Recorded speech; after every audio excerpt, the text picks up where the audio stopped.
following podcast is for informational purposes only. The contents of this podcast do not constitute tax, legal, or investment advice. Take responsibility for your own decisions, consult with the proper professionals, and do your own research.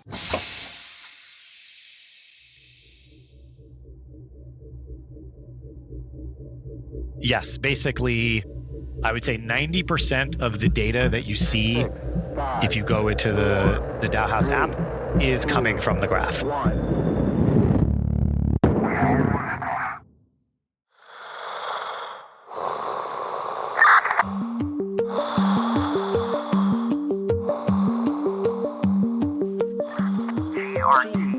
GRTiQ podcast.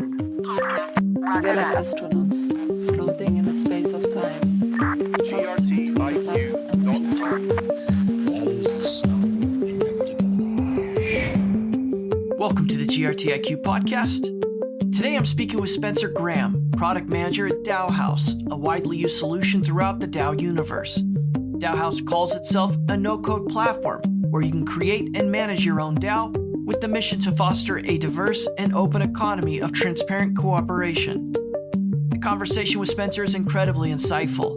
We discuss a wide range of topics, including how blockchain will disrupt the healthcare industry, the origins of DAOs, an exploration of what a DAO is and what it isn't, what DAOs can achieve that other organizational structures cannot, and how DAOhaus uses the graph as key infrastructure.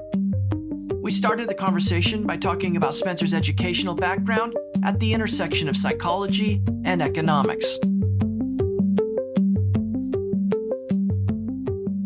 Yeah, so my educational background, so I sort of starting in college, I had two majors. One was economics and one was psychology.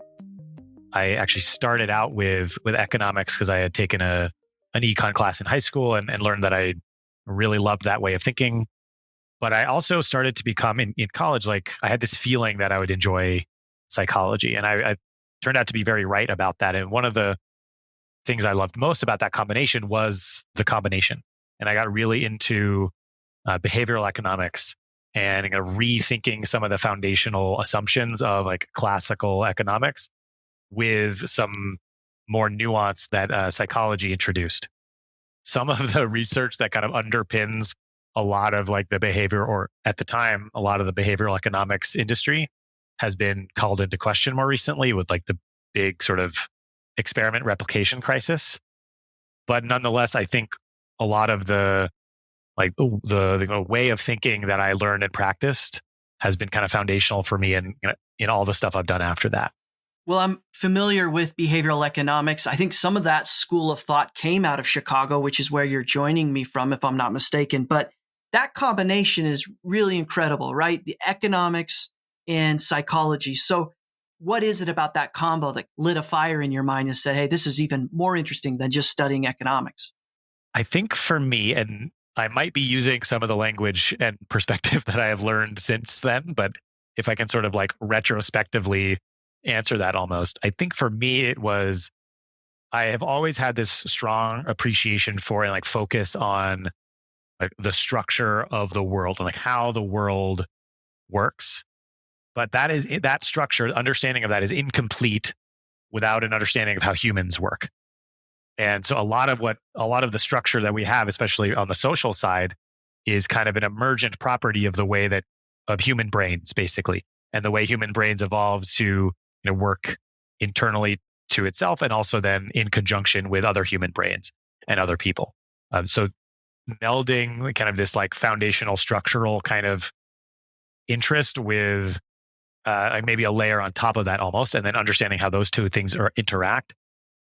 In retrospect, I think is the reason that was so attractive to me, and it continues to be like that. If I look back at like across like everything I've done since then, there's a clear through line back to that basic concept. Well, Spencer, we're talking today because you're at DAOhaus, and we're going to have a lot more to say about economics and human behavior when we talk more about DAOs. Before we get there, what happened after you graduated from college, and what's the path you took into Web3 and crypto? So I graduated from college in a, let's call it a bumpy period in the economy.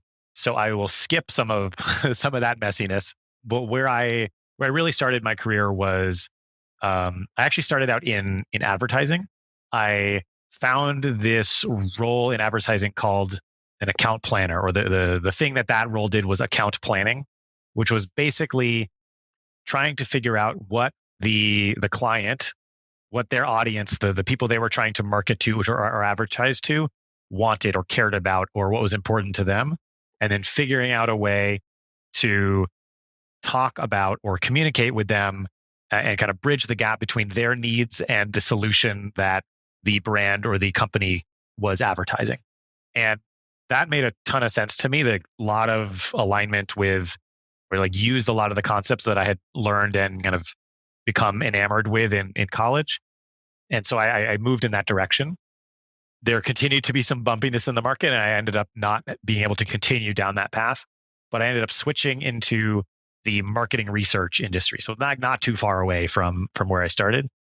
And I ended up at a company that did consulting for other companies, essentially designing and writing and implementing and then analyzing the results of quantitative surveys. So if you've ever sort of gotten an email from some company that's like, hey, take this survey, it'll take you 5 to 10 minutes. And then you answer a bunch of questions and there's sort of scales that you're sort of responding to. That's the kind of work that I was doing. Those surveys were designed to gather quantitative data that we would then do an analytics on or analysis of different kinds. And I got really into crafting those questions in a way that we could get as clean as possible of an interpretation of the results and the responses, which kind of called back to my time in psychology and designing and running experiments. But then sort of the analysis side, the like data analysis, learning, or sort of building on my background in statistics, but then thinking also through the business problems that analysis and interpretation of the results would speak to. And I ended up doing that for 6 years, but like there was a point at which in that 6 years that I started becoming much more interested, not in the like nitty gritty of designing a good survey, but in the business problems that we were actually being hired to help support or sort of provide some insight into. And I started to get a little bit frustrated that in this consulting company, I didn't really have any kind of control or insight into what happened after we handed off the results of our research. And I started thinking about, what is that like? Like, what is that world? How can I maybe participate in that? And I was doing a lot of searching and figuring out what that might be. And I came across product management more on the tech side of things. And I realized pretty quickly that product management was like the builder version of account planning. Account planning being like the communications of the marketing version. Product management was like figuring out what are the problems that exist for some set of people and what can we build to actually solve that problem, and how do we do that best. And that was really attractive to me. I like dove headfirst in that concept, got really into like lean startup principles, which also kind of calls back to this idea of iteration and experimentation. And I ended up in healthcare. And it was in healthcare that I started to realize or get a deeper appreciation for like how much and why the healthcare system, at least in the United States, is so terrible and it's so backwards. And that actually, and I might be getting a little bit ahead of myself here in terms of what we're talking about, but that was actually a big catalyst for me going really, really deep on understanding Ethereum and smart contracts and of the sort of user or individual person autonomy over their own data. And it was that really pushed me into Web3 really deeply. So let's take a minute here and spend some time on that. That's really interesting, right? So I love the career path because it's diverse. And so many guests of the podcast have had diverse backgrounds, which is a great signal to listeners that it really doesn't matter where you came from. You can find a place in crypto and Web3. But healthcare is interesting to me because there was some signal there, like you said, that said, hey, Ethereum, blockchain, there is value here in the context of healthcare. So can you connect those dots for me? What was it that was that aha moment for you? There's a couple. So and they very tie together, but I think it's helpful to understand them a little bit separately as well. So the first thing is that the product that I was working on was, in retrospect, not a great product. It was not the most exciting thing to be working on. It did teach me a lot about the mechanics of how the healthcare system works. So that product was focused on helping hospitals and other healthcare providers essentially audit the payments that they would receive from insurance companies based on the claims that would get sent to those insurance companies. And those payments are, at least ideally, governed by these extremely complicated contracts or agreements between the providers and the insurance companies. They're complicated because the human body is complicated, and there's like many different ways to try to simplify how complicated the human body is and the treatments that are needed to serve the human body. And so there's like 17 different methods for simplifying, which means the whole thing is even more complex, which makes it incredibly difficult to determine for a given patient, for a given service that they received, what the actual cost of that is and what the insurance company actually owes. Both the hospitals and providers and the insurance companies have their own implementation of that same logic. And so there's plenty of opportunity for those implementations to diverge. And they often do diverge. And it's very, very difficult to tell when they're diverging. And so it's a very high value thing for hospitals to pay a boatload of money for a product where they can like dump all their information into and then get an answer, some kind of answer back. Like, yes, this insurance company paid me correctly, or no, they denied me incorrectly, or they underpaid and they paid some amount, but not as much as they should have. So our product was very valuable, even if it was incredibly challenging to use and kind of a headache on the technical side. But I started thinking as I was like getting more into a little bit into Ethereum and started thinking about the existence of smart contracts. Like, what if instead of having two different implementations of the same logic, we just had one implementation that both parties could trust, and then inputs flowed into that from both sides, and then that kind of spit out an output that both parties trusted. And then, oh, by the way, what if the payment was automatic and embedded inside of the whole thing? And it just felt so much better than the existing system. And I kind of had this inkling that I would like pitch this to my boss, and we would like pivot our company maybe a little bit and like go explore that path. And I sort of did, but I struggled very mightily to explain why that was actually valuable because I didn't have the language yet. And I realized if I wanted to really do this, I needed to learn a lot more. So like that's where I dove into understanding smart contracts more. I started to understand like what gas was and why that was relevant. What are some of the trade-offs associated with smart contracts? And then I got into this big like privacy bent, like trying to figure out where in Web3, where in blockchains are people thinking about privacy? Because I realized that you can't, in healthcare, you can't just put everything on a public blockchain. That's very, very, very sensitive information. But it was actually that concept that started getting me excited about the idea of Web3 in general as we sort of know it today. Like individual autonomy, control over your own data, ability to reveal your data when you would like to, but keep it private when you otherwise would. And it struck me that one of the problems with the healthcare system is that all of the data is siloed inside of these different organizations, which is one of the problems that healthcare and insurance companies have in communicating. But also between providers, they don't really do a great job. They're not incentivized to share that data with each other, at least inherently or naturally, which means that they actually are incentivized to put up barriers to sharing that data, which means that they're actually incentivized to try to keep you within their own system. And it creates the conditions for hospitals to get bigger and bigger and bigger and consolidate and consolidate and consolidate, both to do that, but then also to have better and better negotiating power with insurance companies on the other side. So just like all these incentives basically create all these backwards kind of value flows. And all of that comes back on the patient as like not getting served in the way that they need to be served. So all of that drove me to like, let's create a better system. So I've had a couple of guests on the podcast recently, Tushar over at Multicoin. I had Kathy Barrera on at Prism Group. And I did ask this question about which industries blockchain will disrupt. In the context of healthcare, it's been mixed. But man, this is such a granular perspective here, so detailed. It sounds like you're pretty bullish on blockchain being able to come in and disrupt some of existing issues in healthcare. Is that true? if I may register a prediction that has no timeline, so it's not a real prediction, but if I may register a prediction, I expect that the healthcare industry as we know it will be completely different, and it will be completely transformed by what we have come to know as Web3 technologies, blockchains, self-sovereign data, like that entire suite of technologies. It will totally change.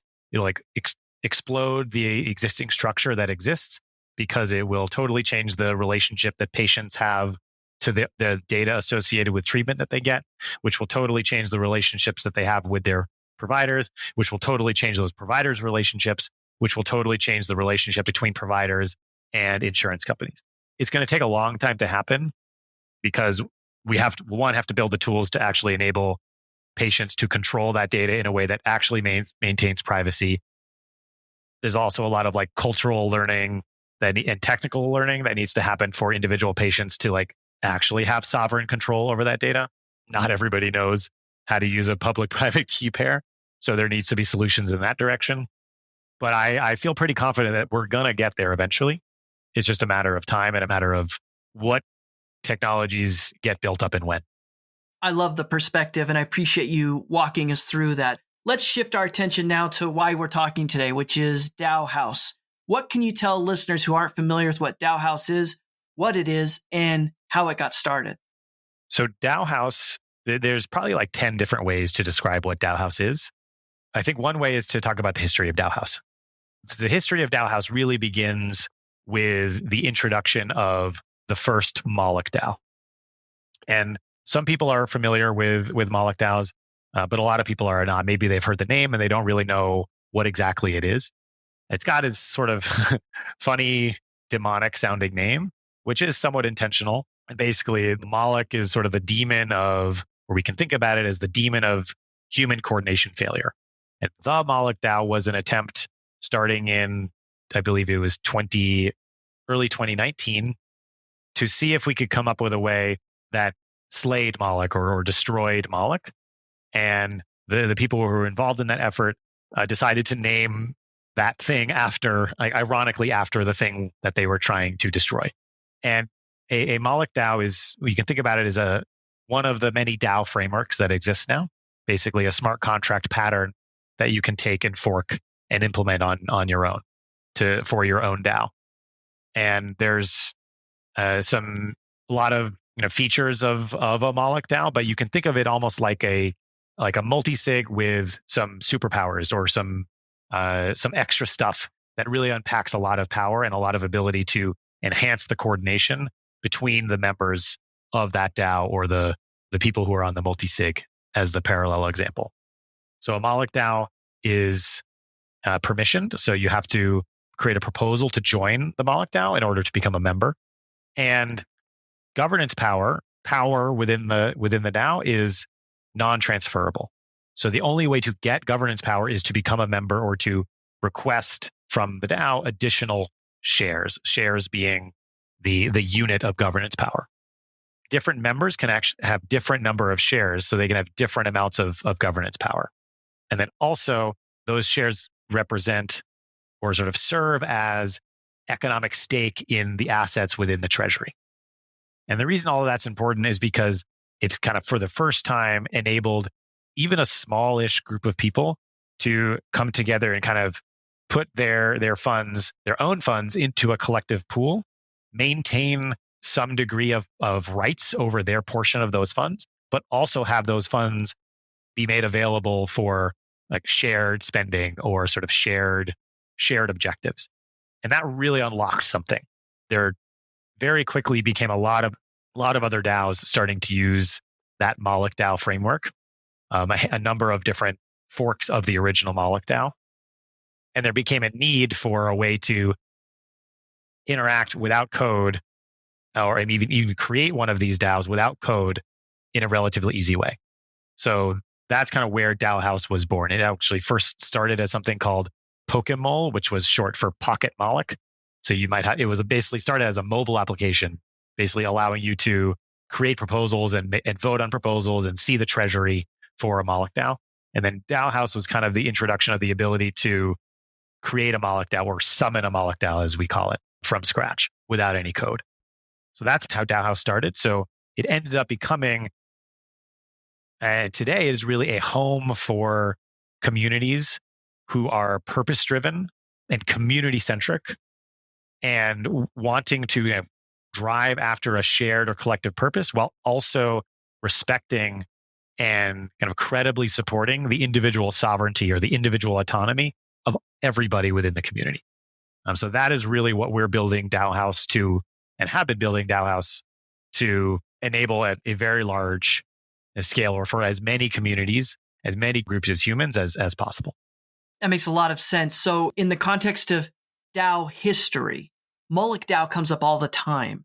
I'm new to DAO and certainly very new to DAO history. I mean, was this the first DAO? Was this the first important DAO? How should we place Moloch DAO? It comes up all the time. It is certainly not the first DAO. The first DAO, at least that most people are aware of, or that I'm aware of, was the DAO. Famously got a ton of traction and then infamously exploded after it was hacked, which led to the split between Ethereum and Ethereum Classic. But also it kind of created what people have called a DAO winter, where people were very hesitant to try to experiment with this idea because of the issues that the DAO ran into. There were other projects that were started before Moloch DAO, Aragon, Colony, I think, maybe DAO Stack. The timing on those I'm actually a little bit fuzzy on, but it was really the Moloch DAO, the first one, that kind of reignited people's imaginations and hope for what DAOs could do. And so it was kind of the first of a new wave of DAOs that have since kind of unleashed this huge amount of momentum and explosion of DAO tools and other DAOs and experimentation with what DAOs can do that we see today. The GRTiQ podcast is made possible by a generous grant from the Graph Foundation. The Graph Grants program provides support for protocol infrastructure, tooling, dApps, subgraphs, and community building efforts. Learn more at thegraph.foundation. That's thegraph.foundation.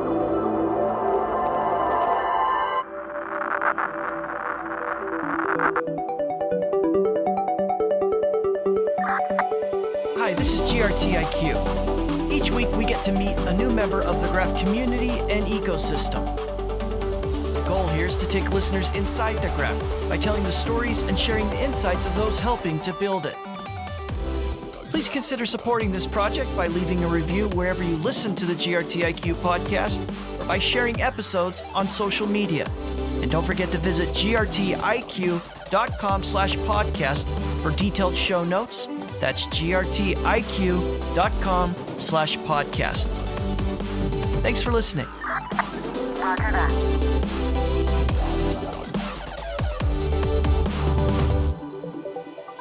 Based on your description of what DAOhaus does and kind of tying it back to Moloch DAO, I have a great idea of why it was born and what it intends to do. Tell us about the team. So what was your involvement in those early days? Were you a member of Moloch DAO with other partners and saw this opportunity, or did you all see a problem in the market generally and just formed to address it? So at that time, I was just an observer. So I saw the original Moloch DAO and I got very interested in it. I did not have the 100 ETH required to contribute to that and support the grants that it was giving. But I was an enthusiastic observer and also an observer of some of those forks that started to happen from it. But I was not yet a participant. So I was not one of the founding members of DAOhaus. There were a few founders, and they were really working on DAOhaus primarily as like a project on the side, just something they were building for the good of the communities that they were a part of, for themselves almost as part of those communities that were needing a way to interact with those DAO smart contracts they were using. It was not until later, maybe fall of 2020, that I personally got involved. And that was right around the time when the contributors to DAOhaus started thinking about DAOhaus as a thing that could be really valuable for a lot of people, and kind of leveling it up from this side project to this more of a real full project that it would eventually be able to sustain itself. So I got kind of pulled in. I had been working within Raid Guild for a handful of months and sort of gotten a taste of DAOs. and kind of the magical experience that you can have inside of a DAO that gives you sovereignty, but also connects you with lots of people and creates incentives for you to experiment and try things and take risks with them. So I got very excited about the prospect to help build tools that could allow other people to have the same kind of experience that I had had in Raid Guild. So that's when I kind of got involved. And so in sort of fall of 2020, and I ended up at that point or shortly after quitting my product manager job in that healthcare position and just starting to work in DAOs full time, and kind of slowly ramped up the degree to which that was focused on DAOhaus. So when you tell friends and family, hey, I'm heading for a career into crypto and I'm going to work on these things called DAOs, do you get a bunch of blank stares, people trying to figure out what you're even talking about? Let's just say I have experimented with many different ways of explaining what it is that I do and why I think that's important. And I don't think I've landed on one that works really well yet. I usually start out by asking some questions to try to figure out how familiar the person I'm talking to is with anything in this space. Have you heard of Bitcoin is the first one I asked. And then from there, I try to tailor my response. I'm still working on it. Let's just say that. Well, let's spend a minute here on these definitional elements that are tricky. And I want to ask you how you describe or define what a DAO is then. Yeah. So some people regret asking me that question because it's one of the things I've spent a lot of time on, and I have potentially a very long-winded answer. I've been working on shortening that a bit. I am pretty opinionated about what a DAO is. What I'm less opinionated on is whether being a DAO is required. And I tried hard to make it clear that when I say something that I see that I don't think is a DAO, when I say that it's not a DAO, that's not necessarily a value judgment of that thing itself. It is more a kind of definitional description of what I am seeing. And the reason that I feel like it's important to have clarity about that is because it's important to understand and recognize what it is that DAOs can do uniquely relative or compared to other types of organizations that we've seen in the past. There's a ton of those organizations out there. There's many different types, including ones that are very DAO-like. Holacracy, Sociocracy, co-ops, all of these have a lot of values that they share with the people in the DAO space of sort of individual employee or sort of contributor autonomy, bottoms up rather than top down. So I think it's really important to recognize that those exist, but then also ask what it is that DAOs specifically do that is unique. What can DAOs do that unlocks something new that we've never seen before? If we have an organization that is on chain, that is basically just like one of those other organizations, we can call it an on-chain version of those other organizations, and that's perfectly great. But what is it that DAOs do uniquely? And what I have come to understand that DAOs do uniquely is it's really two big things. One is that they are capable of distributing executive power, so the power to execute actions with the shared resource of the community, of the organization. So like the treasury, basically. The power to execute actions is distributed across all members of that community. That is something that is just not possible. We can sort of simulate it with legal contracts, and that's kind of what a co-op is. But just there's some fundamental challenges or separations that still occur where in a co-op, you end up having a few people still in control of the co-op's bank account. Whereas in a DAO, everybody is in control of the DAO's treasury. Now, certain people may be delegated to take certain actions using the treasury, but ultimately in a DAO, everybody remains in control, has executive power over the treasury. So that's the big thing number one. And then big thing number two is that information about the DAO's crucial operations remains or is fully transparent and accessible to everybody, at least within that community. And those two things are just, I think, quite literally impossible without blockchains, without smart contracts.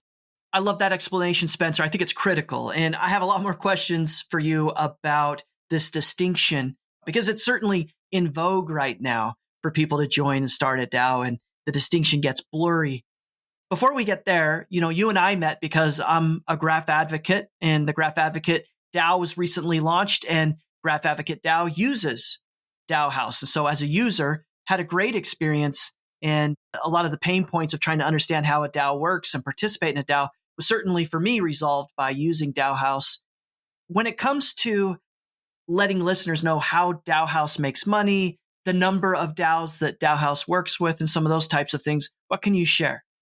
Yeah, so both of those things are, in a sense, things we're working on. We just candidly could do a lot better job in terms of our own kind of analytics of how many DAOs are using DAOhaus in an active way. We know that there's about 2,000, maybe 2,500 DAOs that have been created on various main nets on DAOhaus in the last year or maybe two.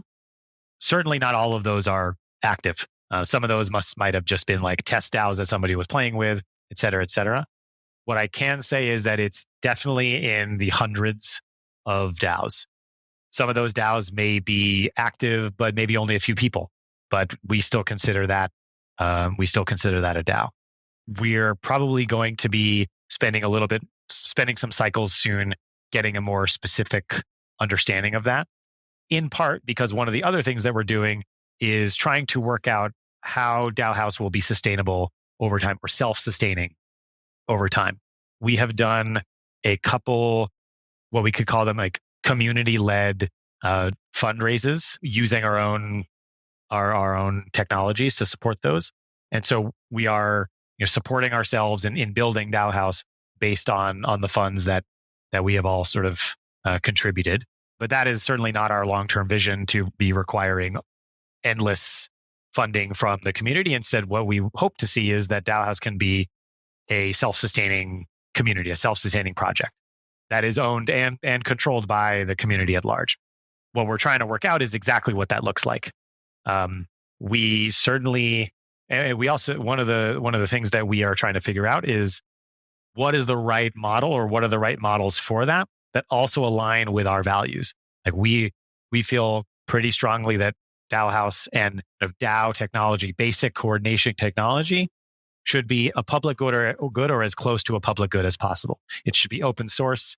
It should be at least free to start using. It should be something that doesn't lock you into a particular interface. A lot of the values that Web3 has, we feel very strongly.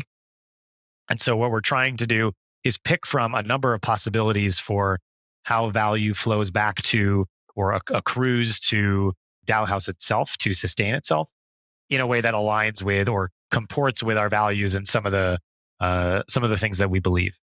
It's one of the challenges that we're facing is that there's a lot of different possibilities, and we could sort of optimize the way that we build for any of them. Where just very transparently, what we're going through right now is a process of figuring out what we think is going to be best, both for us and the community and all of our stakeholders. And then we'll potentially adjust how we're doing things accordingly.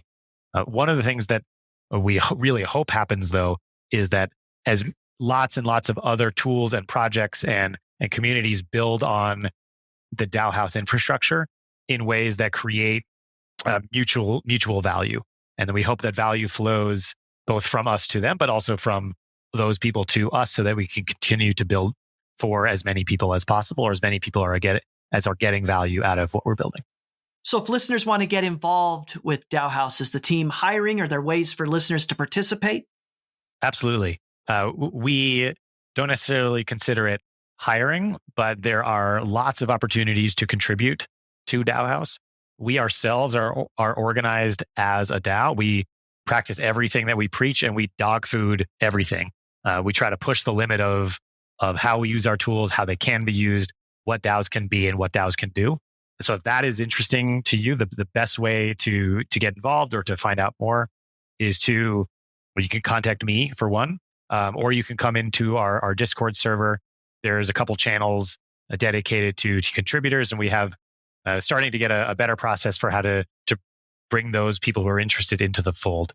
We have lots of opportunities for people to contribute, and lots of needs from from more technical roles, developers, designers, product people, to communications, content, what have you. There's needs and room for pretty much any skills or talents you can think of. I want to give listeners a rare look behind the curtain because, like I said, I'm a user of DAOhaus by virtue of being in Graph Advocate's DAO. So I've had the hands-on experience of seeing how it's set up and interacting with this interface.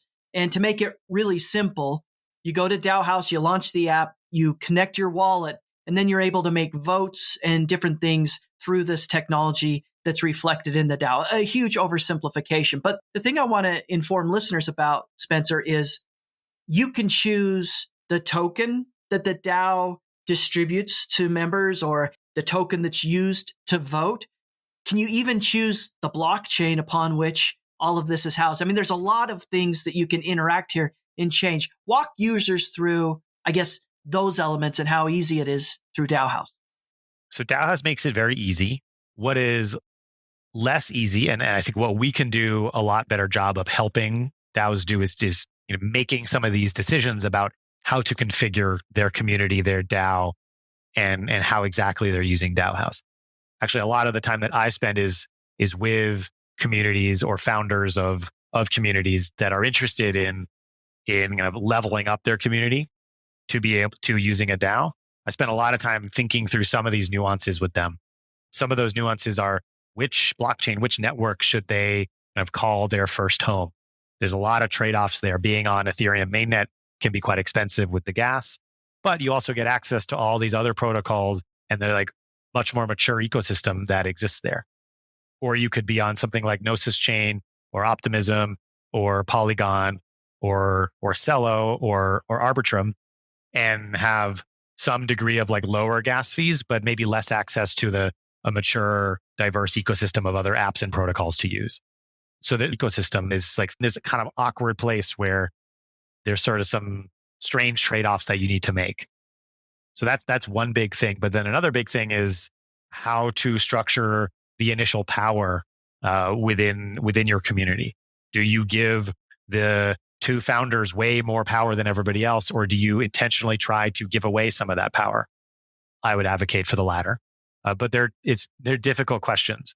Similarly, should you start your DAO with a token and have it be something that can like power certain really fascinating incentives from the start? Or do you want to stay tokenless and just use the share-based governance power model that DAOhaus is focused on and kind of stay out of the big wide financial world from the start and maybe gradually open up over time? And what does that look like? There's a lot of really nuanced questions that everybody's exploring all together right now.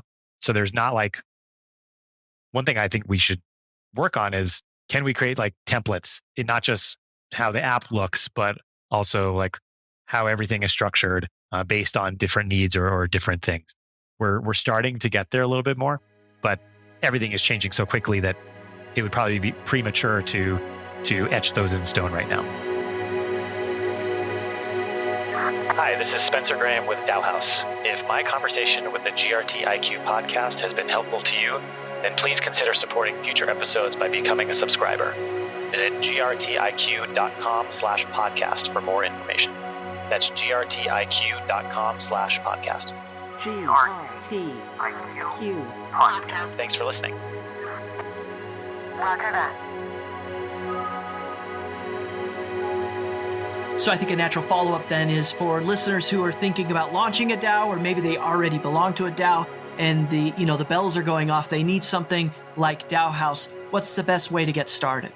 Best way to get started is to go to the DAOhaus website. There's lots of documentation and resources on DAOhaus.club where you can get started learning more about what it would mean. At this phase of a lot of communities' life cycles, there are a lot of nuanced decisions that they may need to make or they might want help making. So we at DAOhaus are also completely available to help think through those things and also to think through how the suite of tools that DAOhaus offers can be used to solve some of community's problems. We'll also be honest, if DAOhaus is not the right fit, we're not going to push it on you. So oftentimes we actually serve almost like a DAO consulting role for certain communities and help them figure out what kind of tools would actually make sense for them and what they need to do. So come into our Discord and just get in touch with us, ask us, and we'll be happy to help. As somebody who is totally new to DAOs, never belonged to a DAO, and then all suddenly I'm in Graph Advocates DAO, your training and the team there and setup, hand-holding, getting the DAO launched on DAOhaus was incredibly insightful and helpful. And I want to ask you, with that hands-on approach, almost acting like a consultant, in addition to DAOhaus, what other infrastructure or what other best practices do DAOs need to have in place to kind of have a chance at really achieving what they set out to accomplish? DAOhaus is certainly not the only tool that DAOs will ever need.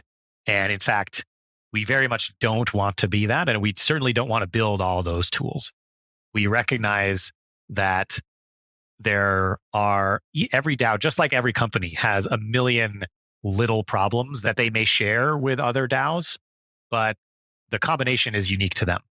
So it's really crucial that DAOs are able to access all of those different tools and all of those, basically all the solutions to their own little idiosyncratic problems, even while using something that is like fairly cohesive or creates a cohesive user experience. So there's a million of those tools. One that I think pairs particularly well with DAOhaus and its non-transferable share-based governance power model is Coordinape. Coordinape is one way to think about it, is a way of allowing the members of a DAO, the members of a community, to intersubjectively evaluate each other and essentially give each other some degree of reputation points. And so the result of a Coordinape epoch might be a distribution of those points. The way that works really nicely with a DAOhaus DAO is you can take that result and then allow or sort of empower the members of the DAO to earn additional shares, additional governance power based on the allocation of points they received from their peers. So it almost acts like an iterative reputation model that then gets converted into governance power, and governance power then becomes a reflection of the sort of bottom-up reputation that is measured on a continuous basis within the DAO. That, I think, is a really, really powerful model for ensuring that governance power goes to the people who the community respects the most, but is also changing and fluid over time and doesn't get entrenched within a certain set of people who may or may not be active on an ongoing basis. Going back to something you said earlier then, there's a wide range of DAOs, types of DAOs, and you have a strong opinion, a strong vision for what qualifies as a DAO, and I like it, right? I'm attracted to what you said earlier as you explored what it is that you think a DAO properly is.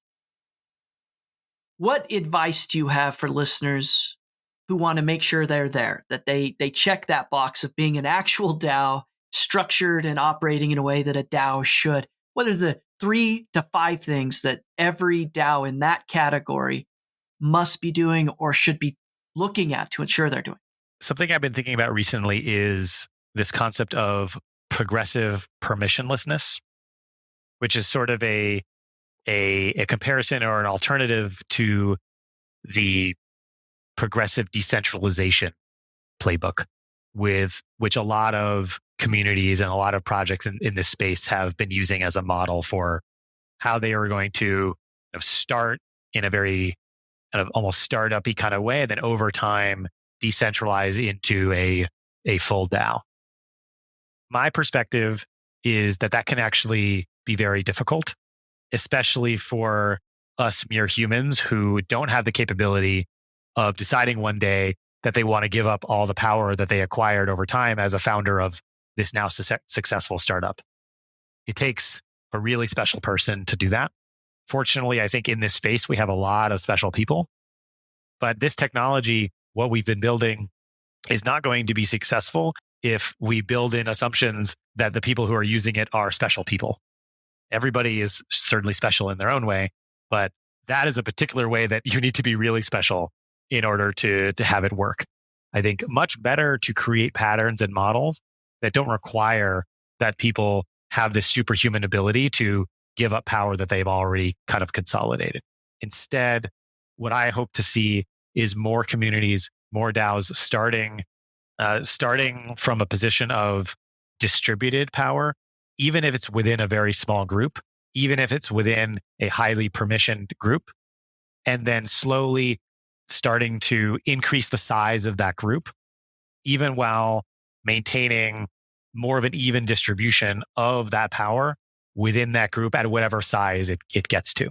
The larger the group becomes, the more permeable the membrane between the group, the in-group and the out-group, the more permissionless the DAO, the more mechanisms and structures need to be put into place to actually facilitate that without succumbing to low signal to noise ratios and all of the noise that you can get in a permissionless setting. But those things take time to construct, and they're never going to be the same for two different DAOs or two different communities. They take time to build up. They take time to figure out what is going to work. So my recommendation is to start with a small permission group that has fairly distributed authorities, fairly distributed powers, and then practice what it means to make decisions and take actions as a collective, and then slowly figure out how to bring other people in, and then figure out what mechanisms and structures you need to support that at greater and greater scale and at greater and greater permissionlessness. A common question I ask on the podcast is, how important is the graph for Web3? And then I've been interviewing these different specialists. DeFi, how important is DeFi for Web3? And developer community, how important is the dev community for Web3? So I want to ask you, as a specialist and expert in DAOs and this incredible product at DAOhaus, how important are DAOs for Web3? They are crucial, 100% important. If we aren't able to figure out DAOs, then Web3 will not fulfill its true promise. There will always be some degree of a high concentration of power that is able to influence or control changes to, or even control platforms in general. One of the promises of Web3 is that individuals can remain fully autonomous and have control over their own information, their own data, their own assets, while they are also able to interact with and create value with everybody else. DAOs are the way that we do that in a manner in which those relationships and that autonomy cannot be captured and kind of diverted to other means or other objectives by somebody or some small group of people with highly concentrated power. If we can't get DAOs to work, then we're likely going to return to something that is a little bit more akin to the Web 2 scenario that we have now. As a DAO member, one of the things that surprised me most, and actually it was you that prompted this thought in me months ago, was the disciplines, academic disciplines that come into play, these different schools of thought in coordinating and orchestrating an effective DAO. So for example, economics and incentivization, really important. You mentioned coordinate there. That's one way to address some of these things. You mentioned game theory in one of the early consulting calls. Blew my mind. I never thought of it, but yeah, DAOs, game theory, there's a little bit of that. And then, of course, hearkening back to your own background, psychology and people, personality, the social experiment of what DAOs are. Has that been your experience as well? I mean, is this a melting pot of all these different disciplines coming together? It's complicated and it's messy, but it's really beautiful. It's one of the things that attracts me so much to this space, not just DAOs, but the broader blockchain space in general, is that all of these things, all of these disciplines come crashing together.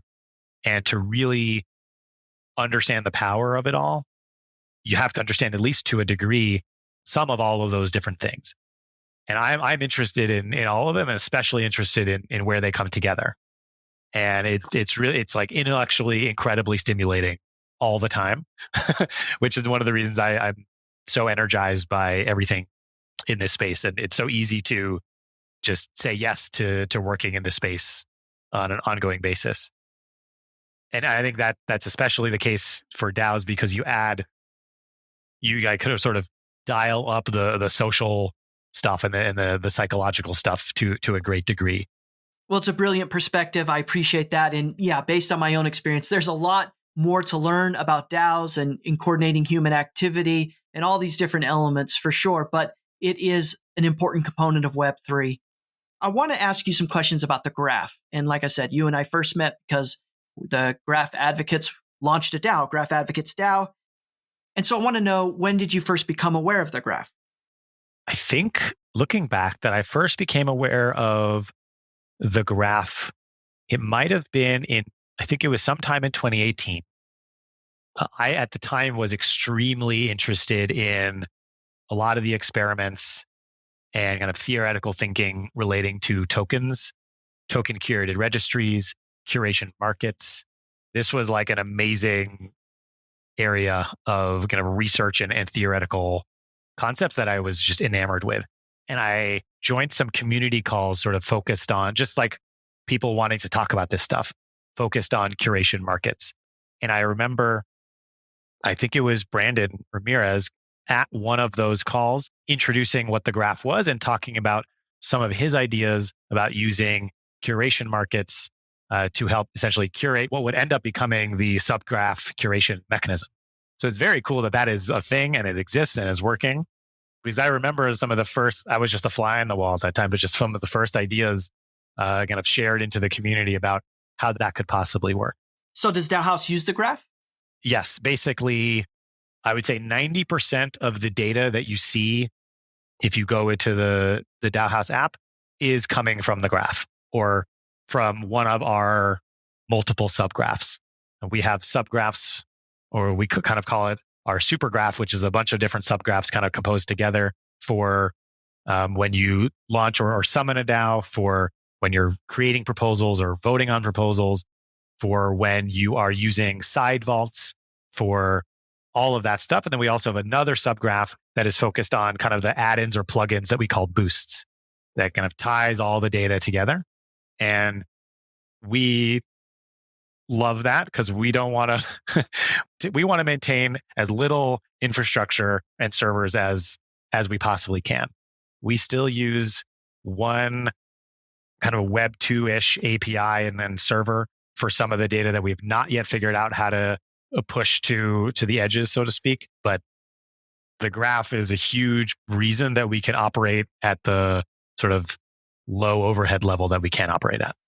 How important do you think the graph is for Web3, a solution like the graph to be able to do these types of things?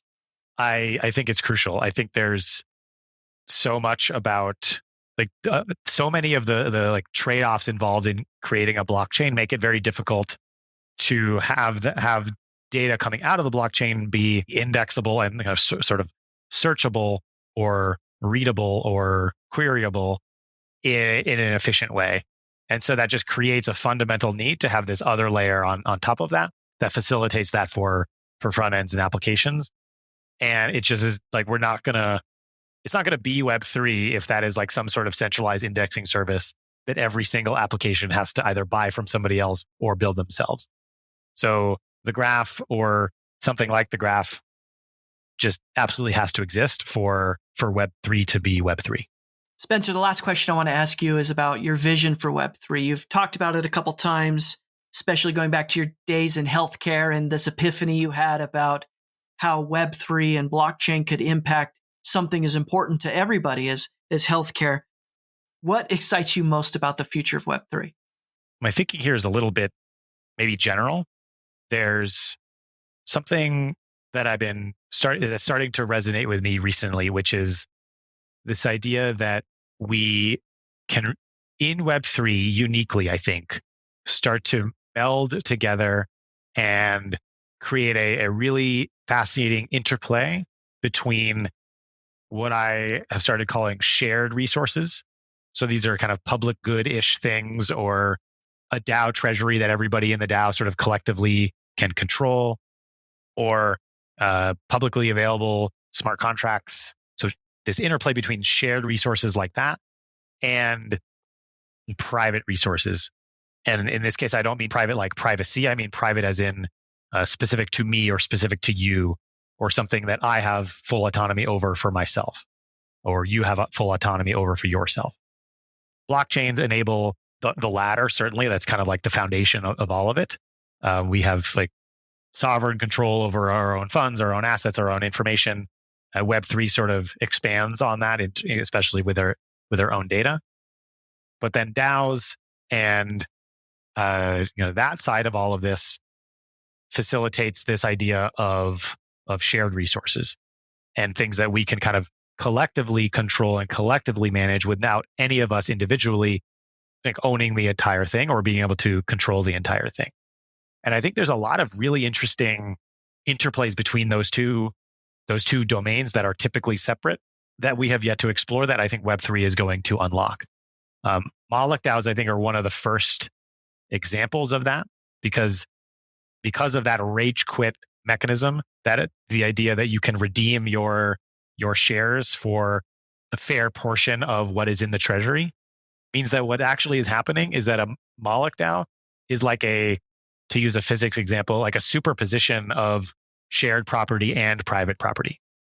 My property is still my property, but it's also shared across everybody else in the DAO.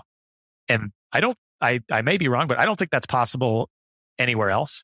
And so it's those kind of interplays or melding of these two concepts that I think we're going to see some pretty wild stuff happening in that kind of area within Web3. I'm really excited about that kind of thing. All right, Spencer. Well, we've reached the point in the episode where I'm now going to ask you the GRTiQ 10. These are 10 questions I ask each guest of the podcast every week to help listeners learn something new, try something different, or to achieve more. So are you ready for the GRTiQ 10? Let's go. The GRTiQ 10. This is the way. 10 questions for astronauts floating in space. What book or article has had the most impact on your life? I think it's The Selfish Gene. It completely changed the way that I view the world and kind of unlocked this ability in me to see underlying structures that may not be obvious from a higher level view. So that really changed my ability to interact with the world in a fundamentally different way. Is there a movie or a TV show that you think everybody should require to watch?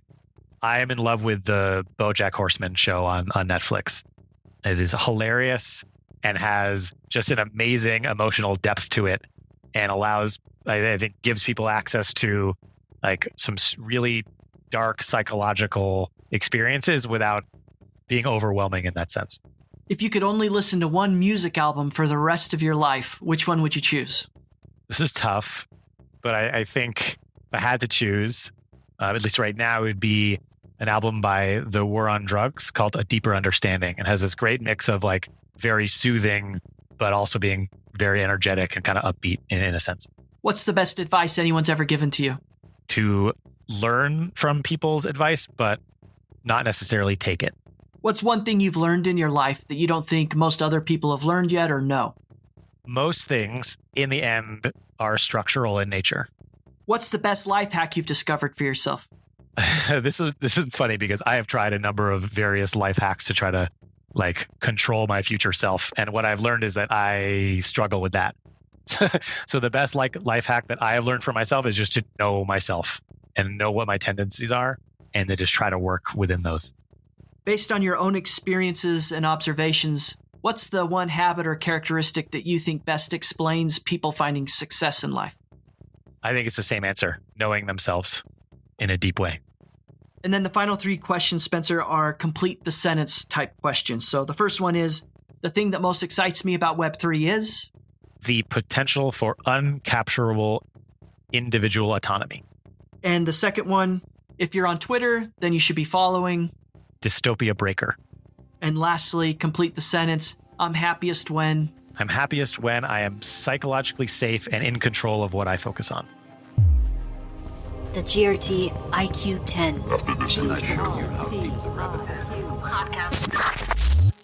Well, Spencer, thank you so much for your time. You've been very generous and a lot of incredible ideas today, for sure. And so I thank you for sharing and some of the depth and the insight there.